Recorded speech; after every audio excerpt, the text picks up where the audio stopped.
The market was buzzing with life that afternoon. Vendors shouted, children laughed, and neighbors exchanged greetings in the open square.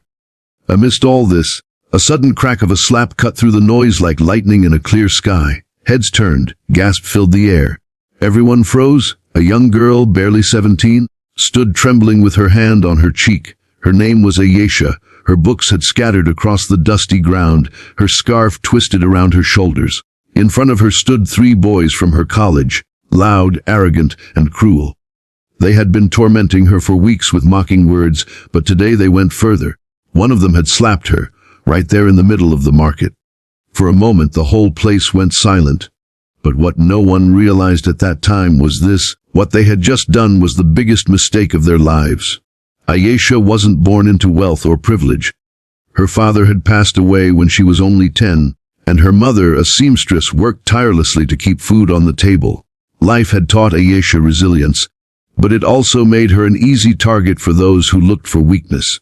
She wore old clothes, often mended, and her family's struggles were no secret in the community. The boys who bullied her, Cameron, Danish, and Harris, came from powerful families. They had money, influence, and a sense of entitlement that made them fearless. At school, they mocked her accent, her clothes, her quiet nature. Sometimes they would knock her books out of her hands in the hallway just to laugh. Ayesha endured it in silence, hoping one day they would grow tired of her. But that slap, that single act of cruelty in public, broke something inside her. And at the same time, it awakened something no one expected. Ayesha picked up her books with trembling fingers. Her eyes were wet, but there was no defeat in them. For the first time, she looked directly at the boys without lowering her gaze. That look wasn't of fear, it was of quiet defiance. The crowd started murmuring, some with pity, some with outrage, but most remained silent, too afraid of the bullies' families. That evening, when Ayesha reached home, her mother saw the red mark on her cheek. She dropped her sewing needle and ran to her daughter. "What happened?" she asked, voice shaking.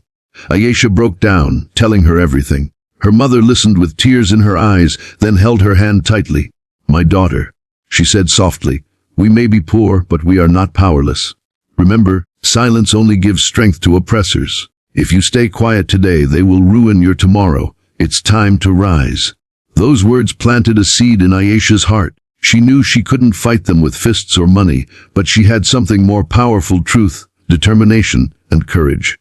The next day, she went to her college principal's office. Her legs shook, but her voice was steady as she recounted everything. At first, the principal hesitated. The bullies' families were influential. Complaints often disappeared before reaching higher authorities.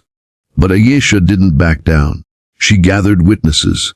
Other students who had seen the slap, even shopkeepers from the market who had been there. Slowly, one by one, people began to come forward. It wasn't easy. Some students were afraid of retaliation. Others said it wasn't their problem. But a few, those who had once stayed silent, found courage in Ayesha's strength. Together, they signed a written statement. The case was no longer just Ayesha's. It became a symbol of justice for every student who had been silenced by fear.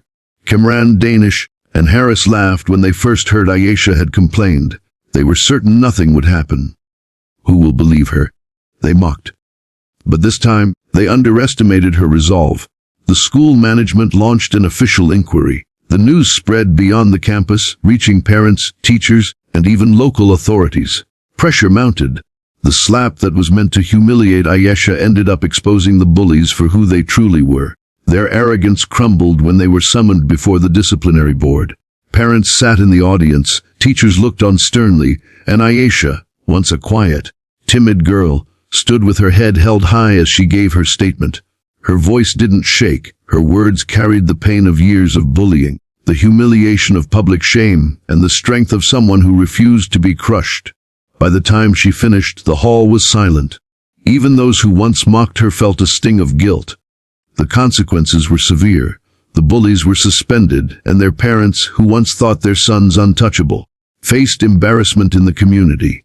For the first time, the boys realized their money and influence couldn't protect them from the truth. But the story didn't end there. Ayesha's courage inspired others. Students who had faced bullying began speaking up. The school introduced new policies, stricter rules, and campaigns against harassment. What started as one slap in the marketplace turned into a movement that changed an entire institution. And Ayesha, she didn't stop there. She joined debates, spoke at seminars, and became a voice for those who thought they had none. The girl once mocked for her poverty became respected for her strength. Years later, when she stood on a stage at her university, delivering a speech on the power of courage, the hall erupted in applause.